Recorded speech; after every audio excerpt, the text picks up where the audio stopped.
믿음의 확신이 사람을 담대하게 합니다. 하나님이 살아계시다는 것을 믿는 믿음, 하나님이 나를 사랑하신다는 것을 믿는 믿음, 하나님이 오늘도 나와 함께 하셔서 나를 인도하시고 나를 지키시고 나를 도우신다는 것을 믿는 믿음이 사람을 담대하게 만듭니다. 하나님께서 이 땅에 예수 그리스도를 보내주시고 누구든지 그를 믿는 자마다 멸망치 않고 영생을 얻을 수 있다는 믿음, 죽어도 다시 살고 다시 살아 영원히 살 수 있다는 믿음이 어떤 상황과 어떤 환경 속에서도 담대함을 잃지 않도록 우리를 도우십니다. 그래서 세상도 사탄도 믿음으로 담대한 이런 사람은 함부로 할 수 없습니다. 히브리서 11장 말씀에 보면 믿음의 사람들에 대해서 쭉 이야기하고 난 후에 38절에 이런 사람은 세상이 감당하지 못할 사람이다 말씀하고 있는 것을 보게 됩니다.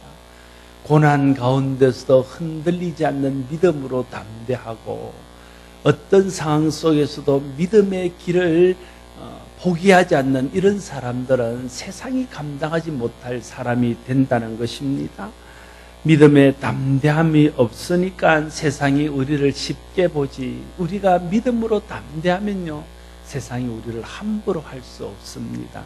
그런가 하면 요한일서 5장 4절 말씀은 무릇 하나님께로 난 자마다 세상을 이기나니 이기는 승리는 이것이니 우리의 믿음이니라 말씀하고 있습니다.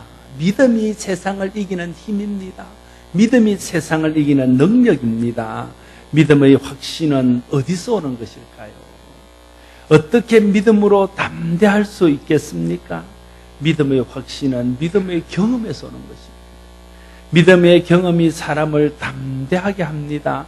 믿음의 경험이라고 해서 꼭 어떤 기적을 경험하거나 환상을 보거나 꿈을 꾸는 거나 이런 체험을 말하는 것은 아닙니다. 말씀을 통해서 성령을 통해서 하나님을 알게 되고 예수 그리스도가 우리를 위해서 이 땅에 오신 구세주요 하나님이 아들이심이 믿어지고 깨달아지고 성령이 우리 속에 와서 역사하는 것들이 경험되어지는 것들이 가장 중요한 신앙의 경험이요 믿음의 경험입니다. 이런 경험을 통해서 우리는 확신 가운데 서게 되어지고 그런 확신으로 말미암아 세상이 감당할 수 없는 담대한 사람이 될 줄로 믿습니다. 저와 여러분들이 말씀을 통해서 성령을 통해서 하나님을 알고 예수 그리스도를 알고 성령을 경험해서 세상이 감당할 수 없는 담대한 믿음의 사람이 될 수 있기를 바랍니다. 오늘 본문은 대제사장을 비롯한 사두개인과 종교 지도자들의 위협과 박해 속에서도 두려워하지 않는 베드로와 사도들의 모습을 보여주고 있습니다. 물론 이들의 이 믿음의 담대함은 부활의 주님을 만난 데서부터 시작되었습니다. 여러분, 우리도 부활의 주님을 만나야 됩니다. 예수 그리스도를 만나되 예수 그리스도를 인격적으로 경험하되 특별히 부활하신 예수님을 만나야 됩니다. 여러분, 제자들이 예수님과 3년 동안 함께 있었습니다. 그럼에도 불구하고 예수님이 십자가에 달릴 때 그들은 다 예수님을 버리고 도망을 갔습니다. 예수님이 그들을 사랑하고 예수님이 그들을 가르치며 그들과 세상 끝날까지 함께 있을 것이라고 약속했음에도 불구하고 예수님이 십자가에 달려 돌아가자 그들은 문을 안으로 걸어 잠그고 두려움을 이기지 못해서 벌벌 떨고 있는 모습을 보일 수밖에 없었다 하는 것입니다. 수제자를 자청하던 사도 베드로마저도 어린 계집종 앞에서 예수님을 모른다고 3번씩이나 부인하는 그런 어리석음을 범하게 되었습니다. 그런데 오늘 본문에 나타난 베드로의 모습은 전혀 다른 모습으로 나타나고 있습니다. 어떻게 이런 모습이 되었을까요? 부활하신 주님을 만났기 때문입니다. 베드로가 예수님이 십자가에 달려 돌아가실 때에 신명기에 있는 말씀처럼 나무에 달려 죽은 사람은 하나님의 저주를 받아서 죽은 것이다. 유대인들은 다 그런 생각을 가지고 있습니다. 그래서 제자들마저도 정말 예수님이 하나님 앞에 저주를 받아서 돌아가신 것인가 염려하고 마음이 불안했다는 거예요. 그런데 예수님께서 사흘 만에 다시 살아나심으로 예수님이 하나님의 아들이요, 예수님이 이 땅에 오신 메시아요, 이 땅의 구원자이라는 것을 증명해 보이심으로 그들이 다시 힘을 얻고 죽음을 두려워하지 않는 담대한 믿음의 사람들이 되었다는 것입니다. 여러분, 우리가 부활하신 주님을 만날 때에 우리에게도 이런 담대한 믿음이 생길 줄로 믿습니다. 저와 여러분이 부활하신 주님, 부활하셔서 주와 그리스도이심을 증명하신 주님을 믿음으로 만나서 어떤 상황 가운데서 흔들리지 않는 믿음의 담대함을 지닌 성도들이 될 수 있기를 바랍니다.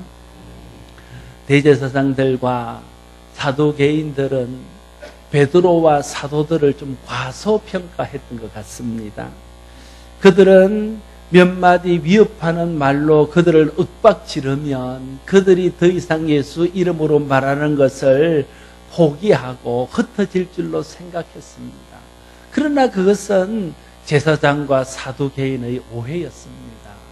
그들이 이전의 제자들만 알았지 부활하신 예수님을 만나고 성령을 충만하게 경험한 제자들을 알지 못했다. 이전의 제자라면 그럴 수 있었습니다. 이전의 제자들이라면 그들은 위협하는 말에 흩어질 수 있었습니다. 그러나 지금은 달라졌습니다. 그들이 부활하신 예수님을 눈으로 목도하고 부활하신 예수님을 만났습니다. 그리고는 성령 충만을 받고 그 부활하신 예수님이 살아계신 하나님의 아들이요 구세주인 것이 확신되어졌습니다. 그래서 이제는 어떤 위협 속에서도 흔들리지 않고 담대한 믿음의 사람이 될 수 있었다 하는 것입니다. 그들 속에는 어떤 위협도 두려워하지 않는 부활의 믿음이 있었다는 것을 대제사장들은 모르고 있었습니다. 대제사장들과 종교 지도자들의 위협에도 베드로와 요한은 전혀 주눅들지 않았습니다.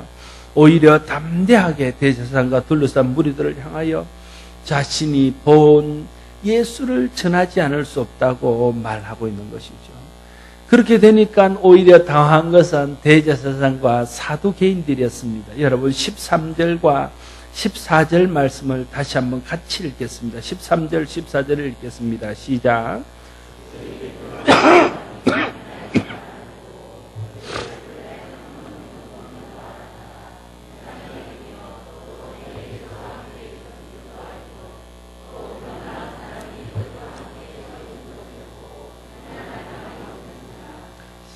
제사장과 사두개인들은 이들을 뭔가 좀 비난하고 이들이 잘못되었다는 것을 사람들에게 말하고 싶었지만 이들을 비난할 말을 찾지 못했다 하는 것이죠. 왜 대제사장과 사두개인들은 예수 그리스도의 복음을 전파하는 사도들을 비난할 수 없었을까요? 그들은 베드로를 비롯한 사도들이 평범한 사람들이라는 것을 알고 있었습니다. 그런데 그들이 예수 이름으로 선포하자 나면서부터 걷지 못했던 사람이 일어나고 일어날 뿐 아니라 걷기도 하고 뛰기도 하는 놀라운 기적과 표적이 나타나는 것을 보았다는 것입니다. 누가 보아도 그것은 베드로 개인의 능력이나 이 사람들이 가지고 있는 어떤 힘으로 한 것이 아니라는 것을 누구나 알 수 있었다는 거예요. 그러면 이 표적이 어디서 왔느냐는 거예요. 그것은 이들이 말하고 있는 것처럼 부활하신 나사렛 예수 이름의 능력으로 일어났다는 것을 그들이 인정하지 않을 수 없었다는 거예요. 그러니까 더 이상 비난할 말이 없었다 말하고 있는 것입니다. 오늘도 우리를 드러내고 사람을 드러내면요 세상이 우리에게 비난할 것들이 많습니다. 사람은요 다 약점이 있습니다. 사람이 드러나면요 그곳에는 부족한 것과 약점들이 드러나게 되어져 있습니다.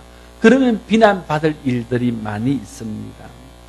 그러나 예수 그리스도가 세상에 드러나면 예수 그리스도는 완전하신 구원자이시기 때문에 비난할 것이 없어진다는 겁니다. 오늘날 교회가 세상의 비난을 받는 이유는 무엇입니까? 교회가 예수 그리스도를 드러내지 않고 사람을 드러내기 때문에 그렇습니다. 복음을 드러내지 않고 인간의 탐욕을 드러내기 때문에 그렇습니다. 사람이 아니라 부활하신 예수 그리스도가 드러날 때에 사람이 아니라 사람의 탐욕이 아니라 진정한 생명의 복음이 드러날 때에 세상이 더 이상 교회를 비난할 말이 없을 줄로 믿습니다. 우리 교회가 이런 교회가 되기를 바랍니다. 저와 여러분들이 우리 자신을 드러내고 사람을 드러내고 우리 속에 있는 욕망을 드러내는 것이 아니라 우리를 구원하신 예수 그리스도를 드러내고 예수 그리스도로 말미암는 생명의 복음을 드러내서 세상 사람들로 하여금 비난할 말이 없게 하는 성도와 교회가 될 수 있기를 바랍니다. 당황한 제사장들과 공회원들은 베드로와 요한을 잠깐 밖으로 내보내고 이 상황을 어떻게 수습해야 될지를 의논했습니다. 16절과 17절 말씀에 이 사람들을 어떻게 할까? 그들로 말미암아 유명한 표적 나타난 것이 예루살렘에 사는 모든 사람에게 알려졌으니 우리도 부인할 수 없는지라. 이것이 인간에 더 퍼지지 못하게 그들을 위협하여 이후로는 이 이름으로 아무에게도 말하지 못하게 하자 하고 이렇게 결론을 냅니다. 그들이 은밀하게 의논하고 내린 결론은 무엇입니까? 첫 번째는 예수 그리스도로 말미암아 유명한 표적이 나타난 것이 예루살렘에 사는 모든 사람에게 알려졌으니 자신들도 그 사실을 부인할 수 없다 하는 것입니다. 표적이 분명하고 증거가 확실해서 자신들도 예수 그리스도의 부활을 부인할 수 없게 되었다 하는 것입니다. 여러분, 그러면요, 그 사실을 인정하고 그것을 받아들였어야 합니다. 그랬으면 그들도 구원에 이를 수 있었을 것입니다. 그러나 불행하게도 그들이 이 기회를 놓치고 말았다는 것입니다. 왜 이 기회를 놓쳤습니까? 육신적인 것, 세상적인 것을 포기하지 못해서 이 기회에 예수 그리스도를 받아들이는 것을 포기하고 말았다. 예수 그리스도를 포기하는 순간에 그들이 육신적인 것, 세상적인 것은 얻었을지 모르나 그들에게서 가장 중요한 구원은 얻지 못했고 그들에게 가장 중요한 생명은 영원한 사망으로 떨어지고 말았습니다. 여러분, 성경에 부자 청년의 비유를 알고 있지 않습니까? 예수님께서 복음을 전할 때 부자 청년이 찾아왔습니다. 영생에 평소에 관심이 있던 그가 어떻게 하면 영생을 받을 수 있는지를 묻습니다. 주님께서 시험합니다. 네가 평소에 율법을 잘 지켰느냐? 그랬더니 그는 말합니다. 어릴 적부터 율법을 다 잘 지켰습니다. 그래, 그러면 네게 한 가지 부족한 것이 있는데 네가 가지고 있는 재산들을 풀어서 가난한 사람들을 나누어 주고 그 후에 나를 따르라 말했습니다. 그때 부자 청년은 어떻게 반응했습니까?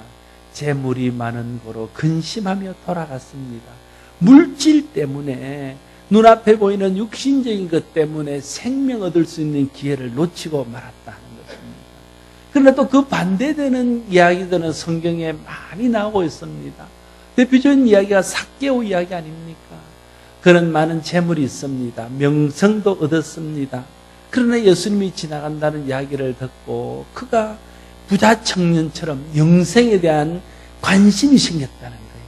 그래서 뽕나무 위에 올라가서 예수님을 바라봅니다. 주님이 내려오라 그럴 때 그는 즉시 순종하며 주님 앞에 옵니다.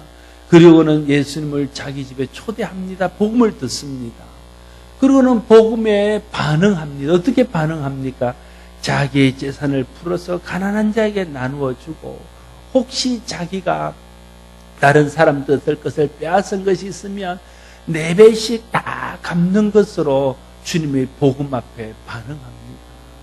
그는 육신적인 것과 물질적인 것 때문에 복음을 받아들여야 되는 기회를 놓치지 않았다는 거예요. 물질보다 중요하고 잠깐 누리는 육신의 안락보다 중요한 복음을 그는 선택했다는 것입니다. 그 결과 삭개오는 구원받은 사람이 될 수 있었습니다. 우리에게도 믿음 기회가 주어질 때 그 기회를 놓치지 말아야 됩니다. 믿고 구원받을 수 있는 기회뿐이 아닙니다. 여러 가지 하나님께서 우리에게 은혜의 기회들을 주실 때에 그런 기회들을 믿음으로 붙들어야 한다는, 은혜 받을 만할 때에 은혜를 받아야 됩니다. 영적으로 성장할 기회가 주어졌을 때에 말씀을 공부하고 믿음으로 순종해서 영적으로 성장해야 됩니다. 죄를 지적받고 하나님께서 내 속에 죄가 깨달아지게 할 그때가 회개할 기회인 줄 알아서 회개해야 됩니다. 하나님께서 우리를 부르셔서 쓰고자 하실 때에 그때가 하나님께서 우리에게 봉사하고 충성하고 헌신할 수 있는 기회를 주는 줄 알고 그런 기회에 봉사하고 충성하고 헌신해야 됩니다. 그러면 성령 충만해서 육신과 세상적인 욕심을 이기고 하나님 주시는 거룩한 기회들을 통해서 하나님 주시는 거룩한 복을 받게 되어질 것입니다. 여러분 모두가 성령 충만해서 육신과 세상적인 욕심을 이김으로 하나님 주시는 이런 모든 거룩한 기회들을 놓치지 않게 되기를 바랍니다. 그러면 여러분에게 정말 세상이 줄 수 없는 거룩한 은혜가 넘치는 경험들을 하게 될 것입니다. 또한 그들이 은밀하게 의논하여 내린 두 번째 결론은 이것이 민간에 더 퍼지지 못하게 그들을 위협하여 이후로는 예수 그리스도 이름으로 아무에게도 말하지 못하게 하자 하는 것이었습니다. 예수 그리스도 이름을 인정하지 않자니 증거가 너무 분명하고 예수 그리스도 이름을 또 인정하자니 자기들의 입지가 불분명하고 그래서 그들이 내린 결론입니다. 그들이 예수 그리스도의 부활을 인정하면서도 그들이 가지고 있는 기득권을 포기하지 못해서 그들을 위협하고 더 이상은 예수 이름으로 말하지 못하도록 하자는 것이 그들이 내린 결론입니다. 다시 말하면 이들이 이런 결론을 내릴 수밖에 없었던 것은 사도들이 예수 그리스도의 부활을 전파함으로 자신들이 예수를 죽인 것이 죄인을 죽인 것이 아니라 메시아를 죽인 것이라는 것이 드러나는 것이 두려워서 그래서 자기들의 기득권을 지키기 위해서 다시는 예수 그리스도 이름으로 복음을 전하지 말라고 위협을 하고 있는 것입니다. 자기의 죄를 숨기려고 자기의 기득권을 잃지 않으려고 하면 오늘 우리도 똑같이 이 제사장들이 내린 결론을 내릴 수밖에 없습니다. 진리 앞에 드러나는 자신의 허물과 죄를 솔직하게 인정하고 회개하고 복음을 받아들이고 진리를 따라야 됩니다. 그래야 소망이 있습니다. 그래야 진리가 주는 복을 받을 수 있습니다. 우리 모두가 진리 앞에서 드러나는 자신의 죄와 허물을 정직하게 인정하고 진리를 받아들임으로써 진리가 주는 유익, 진리가 주는 은혜, 진리가 주는 복을 받을 수 있게 되기를 바랍니다. 베드로와 요한은 이후로는 예수 그리스도 이름으로 아무에게도 말하지 말라는 그들의 경고를 받아들이지 않겠다는 뜻을 분명히 했습니다. 여러분 19절과 20절 말씀도 다시 한번 같이 읽습니다. 19절 20절을 읽습니다. 시작.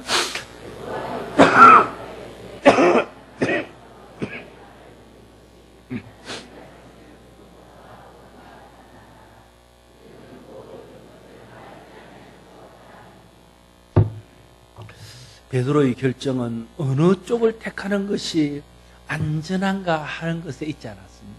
베드로의 선택은 어느 쪽을 선택하는 것이 더 이익이 되는가 거기에도 있지 않았습니다. 베드로의 선택은 어느 쪽을 선택해야 좀 더 편하게 갈 수 있는가, 좀 더 사람들에게 인정받을 수 있는가 그런 것에도 있지 않았습니다. 베드로의 결정은 어느 편에 서는 것이 하나님 보실 때 옳은가 거기에 모든 근거를 두고 있었습니다. 여러분이 어떤 일들을 결정할 때에 여러분이 그 결정하는 것의 기준은 무엇입니까? 혹시 안전이나 또 어떻게 하면 더 이익을 얻을까? 어떻게 하면 더 명성을 얻을까? 인기를 얻을까? 또 어떻게 하면 좀 더 편해질까? 이런 것이 여러분이 어떤 일들을 결정하는 데에 기준은 되고 있지 않습니까? 만약 그런 것들이 우리의 기준이라면 우리가 내리는 결정들은 제사장이 내린 결정과 다를 바 없는 것들이 되고 말 것입니다. 그러나 우리가 순간순간 결정을 내릴 때에 하나님 편에 서서 이것이 하나님에게 옳은 일인지 하나님이 옳다 하시는 일인지를 생각하고 하나님 편에 서기를 힘쓰고 하나님이 옳다 하시는 편에 서기를 힘쓴다면 우리의 결정도 베드로가 내린 결정과 같이 되어서 하나님의 뜻을 이루고 하나님의 영광을 드러내고 주의 복음을 세상 가운데 전파하며 나도 그 은혜 안에서 함께 영광을 누리는 복을 얻게 될 것입니다. 사도들이 조금도 흔들림 없이 믿음으로 담대하게 우리는 우리가 보고 들은 것을 말하지 않을 수 없다라고 말하자 대제사장과 공회는 백성의 눈치를 살피며 위협하고 베드로와 요한을 풀어줄 수밖에 없었습니다. 21절 22절 말씀을 제가 읽습니다. 관리들이 백성들 때문에 그들을 어떻게 처벌할지 방법을 찾지 못하고 다시 위협하여 놓아주었으니 이는 모든 사람이 그된 일을 보고 하나님께 영광을 돌림이라. 이 표적으로 병나은 사람은 40여 세나 되었더라 말하고 있습니다. 그들이 베드로와 요한에게 할 수 있는 일은 고작 그들을 위협하고 놓아주는 것밖에 없었습니다. 여러분, 우리가 믿음으로 살면요, 크게 무슨 손해나 보고 크게 무슨 해나 받을 줄로 생각하지만 겨우 우리가 받는 것은 세상에서 좀 따돌림 받고 사람들이 좀 위협하는 정도밖에는 없습니다. 우리가 그 사실을 알아야 된다는 것입니다. 우리가 예수 그리스도의 복음을 드러내면 뭔 큰 어려움이나 당하고 뭔 큰 일이나 있을 것처럼 보이지만 우리가 예수 그리스도를 드러내서 당하는 어려움이라는 것은 단지 그들에게 좀 조롱을 받거나 무시를 당하거나 창피를 당하는 그 정도, 고작 그 정도밖에는 안 된다는 것을 알아야 됩니다. 믿음으로 살아서 우리가 당하는 것은 위협이나 따돌림 그런 정도가 고작입니다. 그러나 믿음으로 산 것에 대한 하나님의 보응은 생명과 영광입니다. 영생과 천국입니다. 세상에 예수 그리스도의 생명의 복음이 드러나게 해서 영혼을 구원에 이르게 하는 것입니다. 믿음으로 살아서 당하는 고난은 믿음으로 살아서 받는 영광과는 좋게 비교도 할 수 없는 것입니다. 예수 그리스도의 복음을 드러내다 당하는 고난은 예수 그리스도의 부활의 복음을 드러내어 얻는 유익과는 가히 비교할 수도 없을 만큼 크고 놀라운 것입니다. 사랑하는 성도 여러분, 복음 앞에서 우리는 제사장처럼 반응할 수 있습니다. 복음 앞에서 오늘 사도들처럼도 반응할 수 있습니다. 복음 앞에서 제사장처럼 결단하고 제사장처럼 살 수도 있습니다.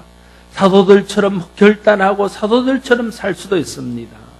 제사장들처럼 눈앞에 보이는 이익과 당장의 만족을 위해 진리를 외면하고 하나님 편에 서지 않는다면 당장은 이익이 좀 될 수 있을지는 몰라도 당장은 만족을 누릴 수 있을지는 모르나 그것은 진리를에서 멀어지게 하고 복음에서 멀어지게 하고 은혜에서 멀어지게 해서 결국은 영원히 망하는 길로 가게 하고 말 것입니다. 사도들처럼 위험 속에서도 믿음으로 담대히 하나님 편에 서고 복음을 위해서 살면 잠시 어려움을 당하고 스치를 당하고 위협을 당할 수는 있지만 그러나 잠시 고난과 비교할 수 없는 영광을 받게 될 것이고 우리가 그렇게 산 것을 통해서 더 많은 사람들에게 예수 그리스도 생명의 복음이 증거되게 되어질 것입니다. 그러면 우리는 어떻게 살아야 되겠습니까? 제사장처럼 눈앞에 보이는 육신과 이 땅에 보이는 잠시의 안락과 만족을 위해서 살아야 되겠습니까? 영원한 나라를 바라보며 영원한 영광을 위해서 살아야 되겠습니까? 답은 정해져 있습니다. 제가 지난주 금요일 날 우리 목장연합 예배를 드리면서 드렸던 말씀들을 기억하시죠? 답은 다 알고 있습니다. 물어보면 어떻게 사는 것이 맞습니까? 그럼 다 2번입니다. 사도들처럼 살아야 되지요. 육신의 것은 잠깐이고 주님 주시는 것은 영원하니까 영원한 것을 위해서 살아야 되죠. 그건 그냥 정답입니다. 우리는 말은 정답을 잘 말합니다. 그러나 삶은 정답을 따르지 않습니다. 말은 정답은 그렇게 말해놓고 실제로 우리 삶 속에서 결정의 순간, 결단의 순간, 선택의 순간에 서게 되면 당장 편안한 것과 당장 눈앞에 보이는 육신의 안락함과 당장 이 땅에서의 영광과 사람들로부터 받는 영광, 그러한 것에 마음을 빼앗겨서 제사장과 다를 바 없는 결정들을 얼마나 자주 하고 있냐. 그러니까 그리스도의 복음이 우리를 통해서 잘 드러나지 않습니다. 그러니까 우리가 세상 앞에 담대한 사람이 되지 못합니다. 그러니까 세상 사람들이 우리를 함부로 대하고 세상 사람들이 우리를 무시하는 것입니다. 우리가 정말 내가 알고 있는 대로 정답대로 믿고 정말 그렇게 매 순간 제자들처럼 하나님 편에 서서 믿음의 편에 서서 성령을 의지하고 하나님의 은혜를 의지하고 하나님 편에 서기를 선택하게 된다면 당장 잠깐은 어려움이 있고 좀 손해를 보고 이 세상에서 누리는 것들은 잠시 누리지 못하게 될지는 모르지만 그때부터 세상 사람들이 우리를 함부로 하지 못하고 비난할 말이 없고 우리를 두려워하는 그런 역사가 나타나게 되어질 것입니다. 그럴 때에 그와 함께 우리를 통해서 예수 그리스도의 부활의 복음이 세상에 드러나고 하나님의 영광이 세상에 드러나고 주의 뜻이 세상에 드러나서 그를 통해서 세상이 변하고 사람들이 구원에 이르는 역사가 나타나게 될 것입니다. 오늘 예수 믿는 우리와 교회가 회복해야 될 것은 오늘 사도들의 선택이 우리의 선택이 되도록 하는 것입니다.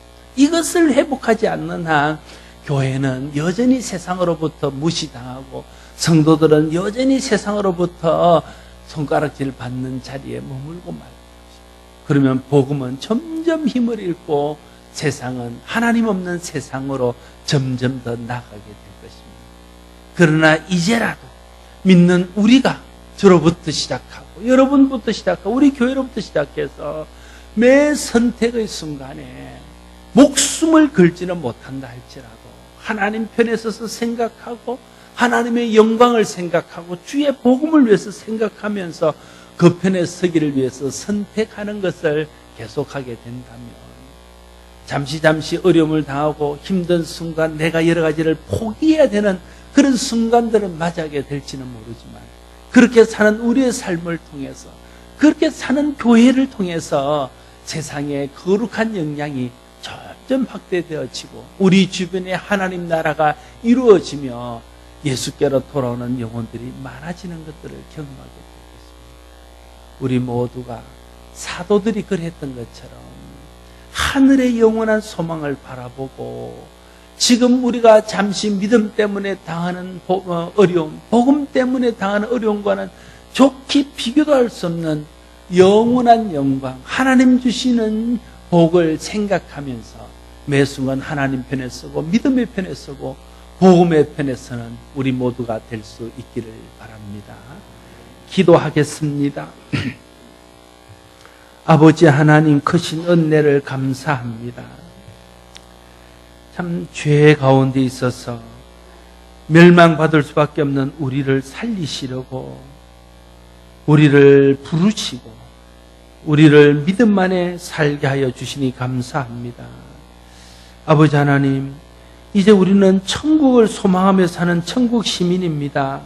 잠시 이 땅에 사는 삶은 나그네의 삶이며 외국인의 삶인 것을 우리는 압니다. 아는 대로 살게 하시고 아는 대로 믿게 하시고 이 땅의 것이 아니라 영원한 나라의 영광과 소망을 바라보면서 오늘 사도들이 그랬던 것처럼 하나님 편에 서고 하나님의 복음과 영광을 위해서 선택하는 삶을 사는 우리 모두가 되게 하여 주시옵소서. 우리 힘으로는 하기 어려운 것을 주님이 아십니다. 우리 속에 있는 욕심들, 내 속에 있는 연약함들이 이러한 결정들을 방해할 때에 성령 하나님 우리에게 힘 주시고 성령 하나님 우리에게 능력 주셔서 그러한 결정을 할 수 있도록 도와주시옵소서. 예수님 이름으로 기도드리옵나이다.